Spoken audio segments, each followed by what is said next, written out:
She wasn't new to winning. In fact, at this point in her career, she had won all but one marathon that she'd entered. She'd even won this very race once before, just 3 years earlier. She was the current world record holder in both the women's marathon and the women's only marathon, and so far no one had even approached her personal best of 2:15:25. But after 5 years of complete dominance, she was sidelined from competing altogether, first by injuries and then by pregnancy. And while she continued to train throughout her pregnancy, returned to training shortly after giving birth to her daughter, and was approaching a full year postpartum, there was still uncertainty over whether she'd remain the same caliber athlete she'd been before motherhood. The starting cannons erupted on Staten Island, and she and her competitors took off across the Verrazano Bridge. As she made the final right-hand turn into Central Park and broke the tape more than 20 seconds before the woman behind her, any doubts of her ability to rebound quickly faded away. She was back on top. Today is Friday, November 21st, 2025, and this month in 2007, British marathoner Paula Radcliffe clinched her second of 4 New York City Marathon victories just 10 months after becoming a mother. In this episode, I sit down with Paula herself to discuss motherhood, marathoning, and her 23-year journey to becoming a 6-star finisher. I'm your host, Running Up That Hillary, and you are listening to Today in Running History.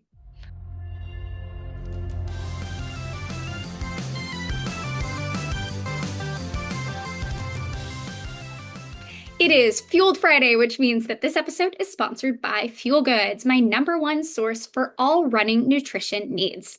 I have been a subscriber of their runner box for years now, and it is one of my favorite things in the world. Basically, every 2 months, I get a box with 12 or so products, ranging from gels and chews to electrolytes and protein shakes, and all the way to anti-chafe lotions and even laundry detergent. I've used up most of the products in my October-November box by now, but I did hang on to a couple of them to show y'all. I mentioned laundry detergent, so check out these sheets from Sweat Athletics, which are not only super eco-friendly, but specifically created to tackle the grossest, smelliest, sweatiest of post-run clothes. And I sweat a lot, so it's good to have. I also received these hydration drops from a company called Buoy, which are unflavored, so you can add electrolytes to literally any beverage without changing the taste. And then finally, I got an energy square from Quantum in Cafe Mocha Almond Chip. And basically it is a snack bar with 10 grams of plant protein and 100 milligrams of caffeine. So it is the perfect afternoon snack for when I'm just feeling bleh. The December-January Runner Box will be coming out soon, and new subscribers can save $10 off your first box using my code Hillary10 at checkout. They also have a great marketplace, so once you discover a product you love, you can buy it there at a discount. I will go ahead and put a link to Fuel Goods in the episode description, and don't forget to enter Hillary10 at checkout. Now let's talk about Paula Radcliffe. She was born in England in 1973 and began running at the age of 7, following in the footsteps of her marathoner dad. I love this part because I also started running at 7, and I also did so because my dad was an amateur marathoner. So really, the only differences between Paula Radcliffe and me are her countless national and international titles, her world records, national records, plus the fact that her marathon PR is almost exactly 2 hours faster than mine. So very few differences. Anyways, enough about me. Let's go ahead and get to the good part and welcome Paula Radcliffe to Today in Running History. Okay. All right, I am here with Paula Radcliffe. How are you doing today, Paula? I'm good, thank you. How are you? I am fantastic. Super excited to have you today. So, growing up in the 2000s, I was very familiar with you in the world of marathoning, especially with my dad was running lots of marathons at the time. But Mhm. in case anybody listening or watching was not in the running world at that time, could you give us a super high level rundown of how you got into running, how you got into marathoning, and up until beginning of the 2000s? Yeah, sure. I mean, I got into running when I was young, very young. In fact, I don't really remember a time when I wasn't running. My dad was running marathons in the 80s, and I would kind of join in with for a little bit with him. I had a friend who was a member of a local athletics club, so as soon as I was old enough at 9, I joined the club. And then I moved down to Bedford when I was 11 and met with my coaches, Alec and Rosemary Stanton, who pretty much stayed coaching me all the way through, and we're still in contact now. I guess kind of moved up the distances as I got older. Cross country was really my first love. And then it was 3,000 meters on the track, which then became 5,000 meters just because they changed or the athletics changed the distance. And then I moved up to 10,000. Then I raced some half marathons and kind of loved those, loved racing on the roads. So kind of made a long-term plan towards the marathon. And I ran my first marathon in London in 2002, April 2002. I was 28. And I guess I kind of thought in the beginning that moving to the marathon, I wouldn't run faster on the track. So I wanted to feel like I'd reached my potential on the track before I moved up. As it turned out, I ran faster afterwards. So I was able to improve a little bit. And I think that was the strength of the marathon training, plus the psychological strength that that brought as well. So the two things combined, I think, helped me to run quicker on the track. That's awesome. And your first marathon was that the London Marathon? Yes, yeah, that was the London Marathon in 2002. So April of 2002. My second marathon was in Chicago.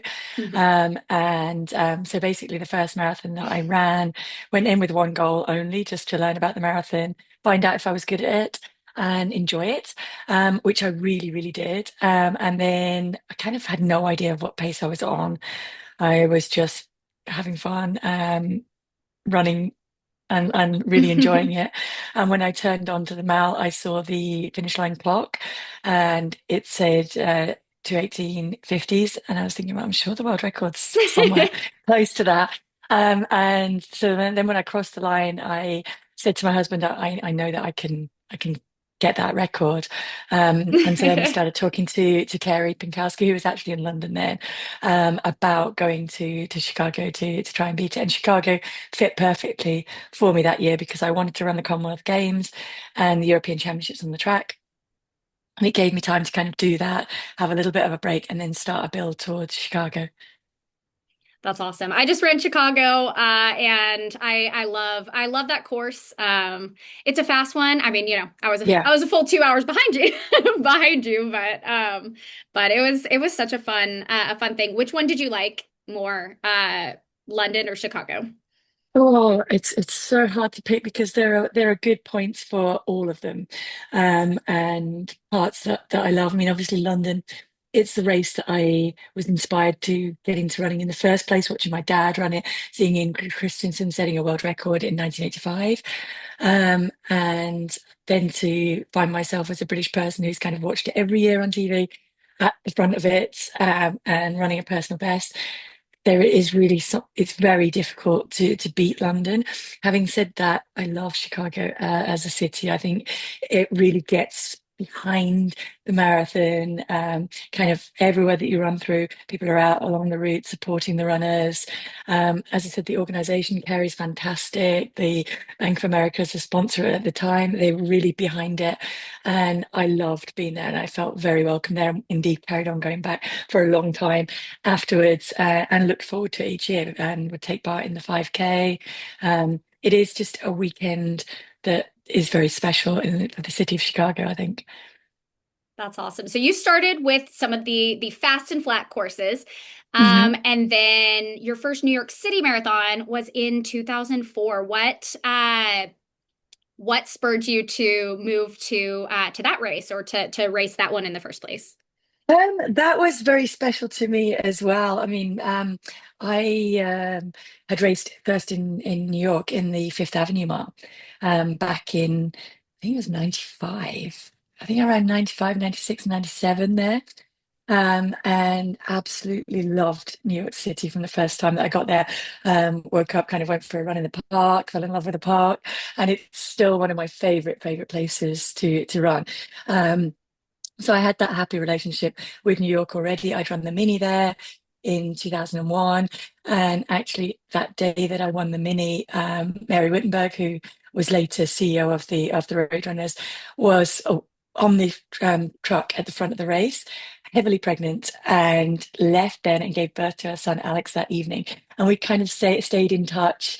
And so in 2004, I had my world had kind of fallen apart at the Olympic Games in Athens. I had had an injury leading into it. Hadn't been able to finish the race, hadn't been able to finish the 10K either, and was kind of a little bit destroyed. And first questions for me were about my health. Had I done long-term damage to my health? Because I really wasn't absorbing carbohydrates at all. I badly damaged my gastrointestinal system with the anti-inflammatories to try and get through it. And so first thoughts were to make sure that everything was okay, then to get away and heal.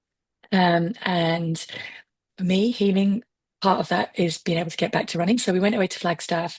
I kind of went away with the mindset, when I feel like running, I'm going to run. When I don't, I'm not. But I wanted to run more often than I didn't.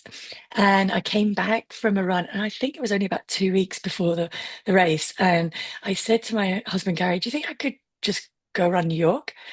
And he's like, I have no idea. So we called up Mary, and David Monty, they made it happen. And I have to say, huge hats off to Dina Castor as well. I mean, she was coming in Olympic bronze medalist. And she did not object at all to me coming into the race. She kind of really welcomed me into there. And I mean, still very, very good friends with Dina, but a huge amount of respect for her, really kind of welcoming me into that race that day, because I think it was really important in my psychological comeback, even though when I got there, I realized that a lot of the journalists thought it was like basically a kind of crazy suicidal mission. I was coming into New York, that I was just going to fall apart mentally if it didn't go according to plan. Whereas I was coming in with the mindset, okay, I might not be 100% fit, but I'm actually healthy this time, and I want to get back to enjoying racing. And I really went out on that bus to Staten Island with a big smile on my face, excited about running, and kind of just wanted to get back out there and just enjoy racing, because some of that had been lost in the stress and the pressure of trying to get back from injury for the Olympic Games. And I wanted to regain that. And I massively did that in 2004. And that's why I think New York will always have a really special place in my heart, because in 2004, it kind of helped pick up the pieces and get me back to just enjoying racing. And then in 2007, it was the perfect comeback, but for a happy reason, because I'd had time out for the birth of my daughter, Isla. So to Yes, have I her at the I finish love that line, story. That's my I favorite story. Let's rewind just a little bit to when you had her, and when where was your mind when you were pregnant, and then when she was born, where was your mind as far as training and competing? Um, so, I mean, to go back for any professional sports person, first, particularly for women, that decision to have a child, it kind of, there are a lot of things factor into there. Trying to plan not just, it's not your standard year maternity leave or 9 months maternity leave, because pretty much from the time that you become pregnant, you can't push your body in the same way. And then it takes time to come back afterwards. So I knew that really before I had any goals of doing anything in athletics, I wanted to be a mom. And that was something that was really important to me. And so it was kind of something we were thinking about. I remember chatting to my mom and saying, well, how do you know when it's the right time? She's like, well, no time is going to be the right time until the time you get pregnant. And then suddenly that becomes the perfect time. And looking back, she was kind of so right. And we'd kind of looked at between Olympic cycles. So I guess I'd won the world champs in 2005, which was hugely important after kind of messing up on Athens. And so we looked at running the London Marathon in 2006 and then kind of trying then. But I got a injury going into that 2006, which was actually a neuroma that I'd probably been building through 2005. And so in the time off from that, I just thought, okay, well, we'll try. We're extremely lucky in that I managed to get pregnant really quickly, and so it kind of felt like everything was falling into place. And I was extremely fortunate. I was able to run through both of my pregnancies. Um, they were quite smooth. Isla dropped quite early, which meant that I could keep running through. but maybe every other day towards the end because she was kind of bouncing on my bladder, bruising my bladder, which wasn't very pleasant. But both my kids actually slept really well. Um, and I probably, with hindsight, got back to running a little bit too soon after having had Isla. And I also made the mistake of not realizing that the elliptical that I was kind of offloading, thinking I was doing non-impact mileage to get back into fitness. Actually, the elliptical stresses the sacrum more than running, and I didn't realize that. So I ended up with a sacral stress fracture, which kind of pushed back because I was looking at getting back to running, maybe even for world champs in Osaka that year, and certainly kind of doing some road races middle of the summer. I was in shape, ready to do that, but then everything got pushed back. So then it kind of felt right that it would be Great North building into New York, and it was very special to go back to New York, a different person as a mum, but it still felt very much the same. Mary was still there, and the whole team there, and again, they couldn't. New York Roadrunners couldn't have been more welcoming. They put baby seats out there to pick us up from the airport, and we kind of had the whole, because then it wasn't just me and my husband traveling; it was also parents and there to look after my daughter as well to make sure that she was okay. So yeah, it was a very special experience. I love that. And you said she was waiting for you at the finish line? Yeah, she has no idea what she was doing. I think that's the photo that I have in here. So, Yeah. oh, I love that. How did it feel different than your first New York City win?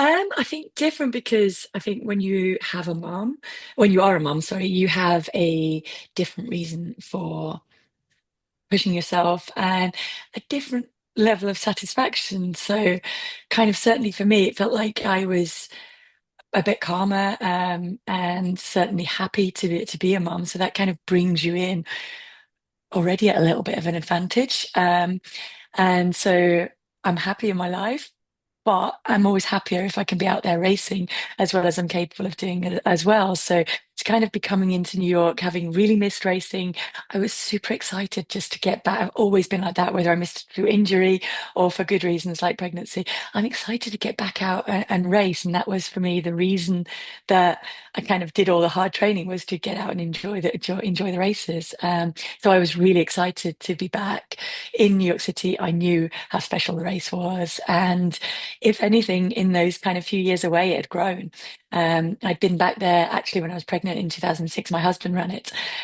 So I went back out to support him. So it felt like I kind of had been there, but not able to race. I'd missed out that year. So yeah, as I said, super excited to be there and to be racing, and racing well, and be at the front of the race and just enjoying it again.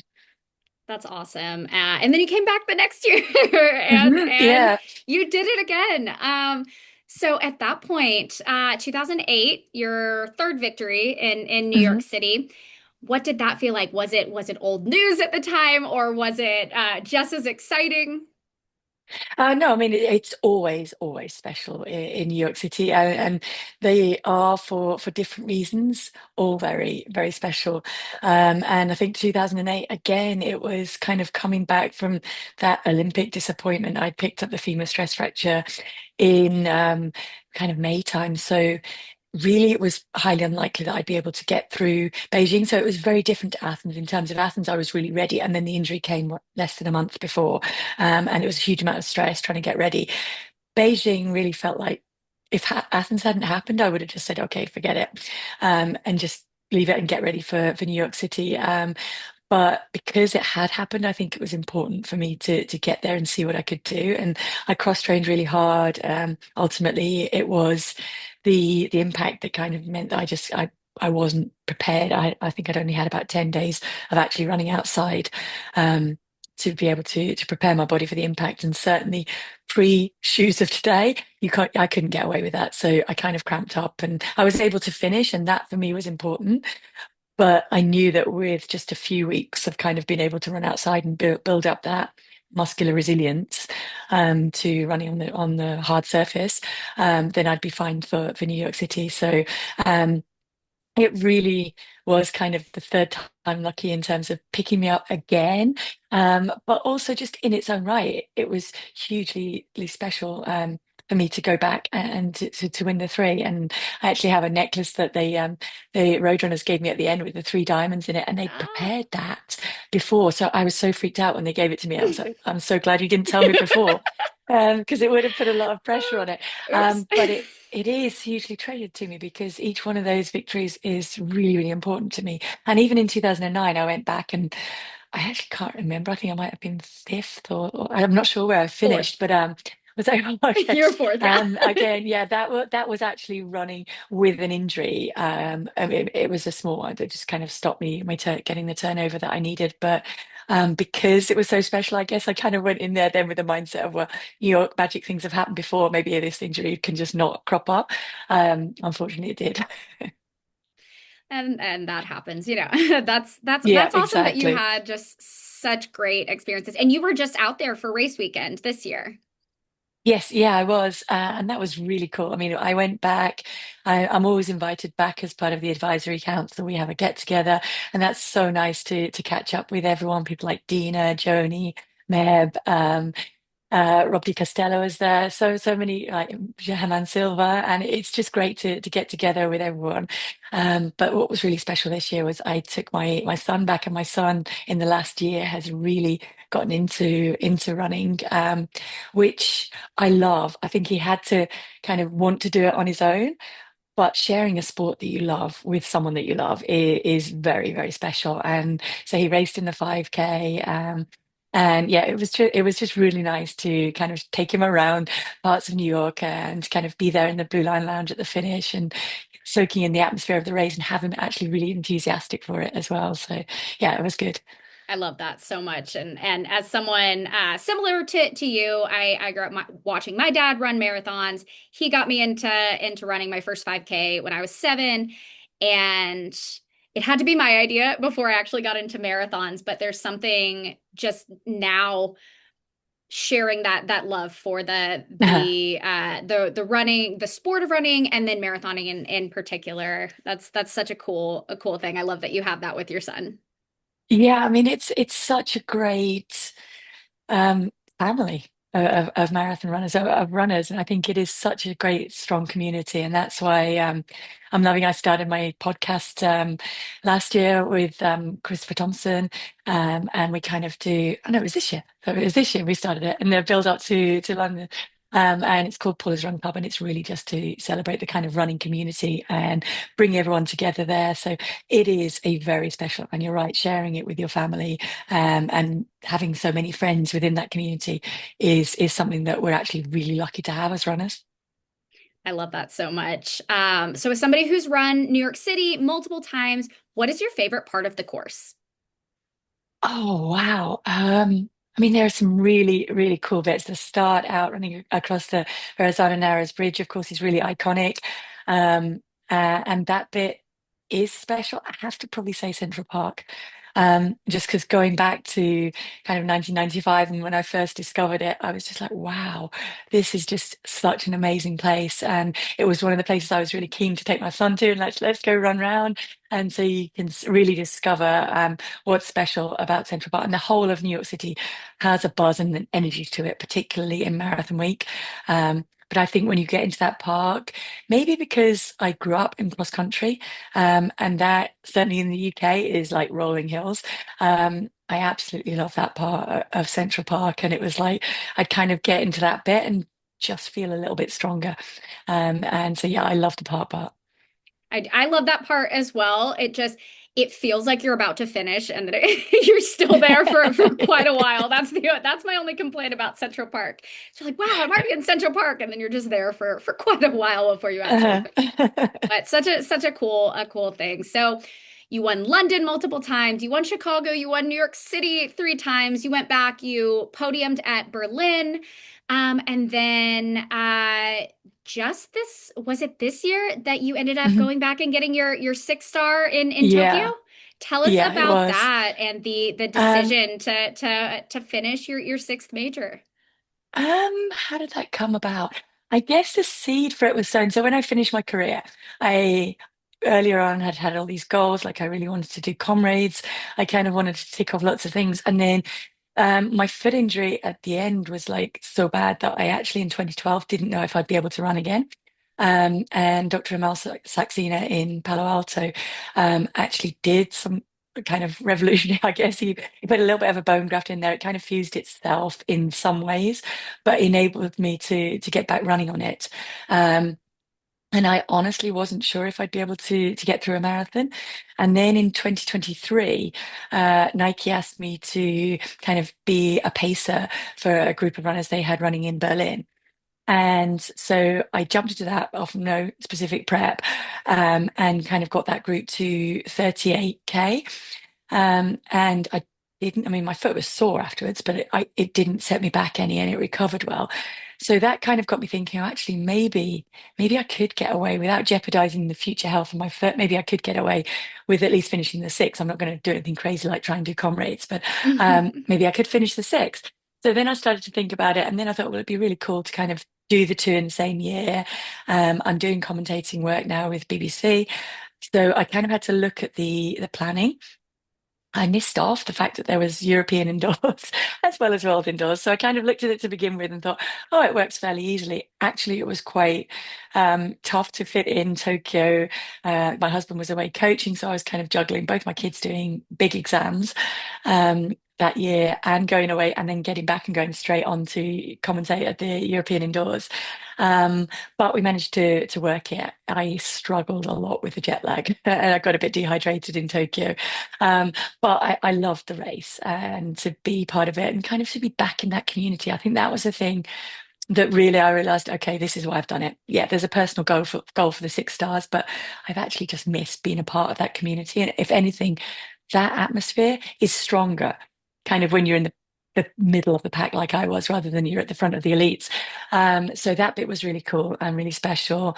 And then I went to Boston, which was extremely special for me to finish the sixth there, given that my career, I guess, was kind of kick-started when I won the World Junior Cross Country Championships in Franklin Park in 1992. And so when I went out to Boston, we actually went and visited the Franklin Park, which has changed a lot. Myself and my son ran up Bear Cage Hill together. And we worked out that my daughter was the same age exactly as I had been when I won that. And it just, yeah, it just kind of felt like really perfect circle to come back and to finish the sixth there. I loved the race, absolutely loved it. Probably got a little bit carried away in terms of I think that I was fit because I'd done a lot of training on the hills, a lot of training off road to protect my foot. Um, so I was fit, but not necessarily used to that impact and to running at that speed. So I felt good and I was running at sub 240 pace, I think. And then my calf went and it actually felt like someone shot me in the back of the calf. It was really sore. And I didn't know if I'd be able to continue, but I was able to carry on running flat-footed. So it kind of wasn't as fast as my ego would have liked, but at least I got through it. And I mean, it was painful during, but it was worse afterwards. So it wasn't like it stopped me enjoying the race. I still got to enjoy the special atmosphere of Boston. And yeah, I'm just kind of a little bit annoyed that my calf went. Otherwise, maybe I could have run a bit quicker, but that's just the old competitive bit coming out again. Yeah. And I mean that's so cool. And it also blows my mind that you hadn't run Boston before. I guess with London so soon Yeah. and being British, I guess it makes sense that that would be kind of prioritized, but it just blows my mind that someone of your caliber of elite running didn't run the Boston Marathon until after retirement. Yeah, I mean, I think because maybe I came to running later, and like you said, I kind of went back to London 3 times. Should have gone back in other years, but picked up injuries. So it was just really hard to say no to London. Sure. When it was often it wasn't even a week between it. Sometimes it would be the Monday afterwards, so Sunday to Monday. So really impossible to kind of do the two. And I know a lot of people do that, but at the elite end, it's really hard to be able to do that. So it kind of was on my bucket list. I would first kind of tick off as many Londons as I could and then go to Boston. But like I said, the foot injury came up, so I wasn't able to get that in there. That's awesome. Well, last question. What is next? on your running or just within Um, the world of running outside of your own racing? Either I one. don't know. I mean, I think keep enjoying being a part of this community. And it's one of the things that I love doing now is kind of going around watching the big city races, following the results, having the honor of commentating on them at championships. And in London, and I go out to Dubai, and I'm part of that community there. Seeing my kids be involved in it as well. My daughter ran London off, I mean, no training, but she really enjoyed it. So in the future, she might want to actually train for one, which would be probably a nicer way for mum to see her do it. Because I was a little bit worried when I saw her finishing. And see and support what my son wants to do. And like I say, just stay involved with this community. That's why I'm going to keep going with the podcast. Maybe I'm not saying no to kind of Sydney and adding the other ones on. But next, I'd actually promised to do the Kielder Marathon, which is a trail marathon. Ooh. And because my calf took so long to recover from Boston, I wasn't able to do it this year. It's in October. So I've kind of said, promised that I only ran the half this year and I was only able to just jog around that, but I've promised I will go back and do that one because that I know my foot will actually love Yeah. and it'll be fine with that. So yeah, it's kind of like balancing those because day to day running is important in my life now. It's kind of my me time, my just psychological reset and set myself up for the day. So lots of those reasons that I want to keep it a part of my life for as long as I can. I love that. And I could not agree more. Someone at the opposite end of the of the spectrum as far as speed goes, but could not agree No. more as far as just how much the sport brings to people. I Yeah. love that. Well, Paula, thank you so much for Thank coming you. on today. I cannot wait to see what's next. And yeah, thank you again. Thank you. Take care. Okay, what a great conversation. And something that really stood out to me is the parallel between Paula's first New York City victory and those of Bill Rogers and Meb Keflezighi in 1976 and 2009, respectively. In both of their episodes, which I highly recommend y'all go back and listen to if you have not already, Bill and Meb talk about how winning New York City was their redemption race. Bill Rogers competed in the Olympic marathon in 1976, but had a poor race and finished 40th. That fall, he achieved his first of four consecutive New York City Marathon victories. Despite winning a silver medal in the 2004 Olympic marathon, Meb Keflezighi did not make the 2008 Olympic team. He came back and won the 2009 New York City Marathon, his own redemption race. And then here we have Paula Radcliffe, who had gone to Athens in 2004 to compete in the Olympic marathon and was favored to win, but who was unable to finish the race at all. So she came back that fall and won her first of four New York City marathons. I also love that a full decade after retiring, she came back to finish the six-star journey she began with her debut in London all the way back in 2002. It just shows that there really is a place in the world of running for all of us, no matter what life stage we're on. That is all I have for today. Thank you so much for listening, and thank you to Paula for being my guest. Please make sure to like, subscribe, comment, share, rate 5 stars, and send this episode to someone you know who is going after their 6, 7 star journey. Remember that it is Fueled Friday, and listeners of the pod can save $10 off your first box from Fuel Goods by using my code Hillary10 at checkout. Join me next time as we head to Buffalo, New York to learn about what is not only the oldest turkey trot in existence, but the longest running foot race in all of North America. I'm your host, Running Up That Hillary, and this has been Today in Running History. In this episode, I sit down with Paula herself to discuss motherhood, marathoning, and her and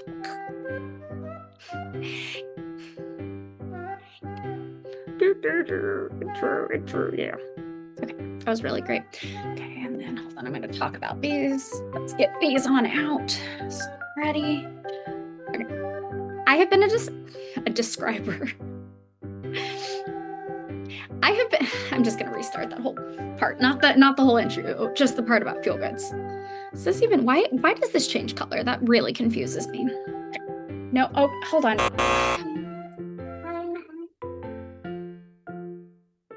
restart the whole Fueled Friday thing. I don't even know where I was with that. Okay. All right, and then here's the interview. Oh, hi, Paula. Oh, hi, Hillary. It was great to run marathons. All right, cool. That's the interview.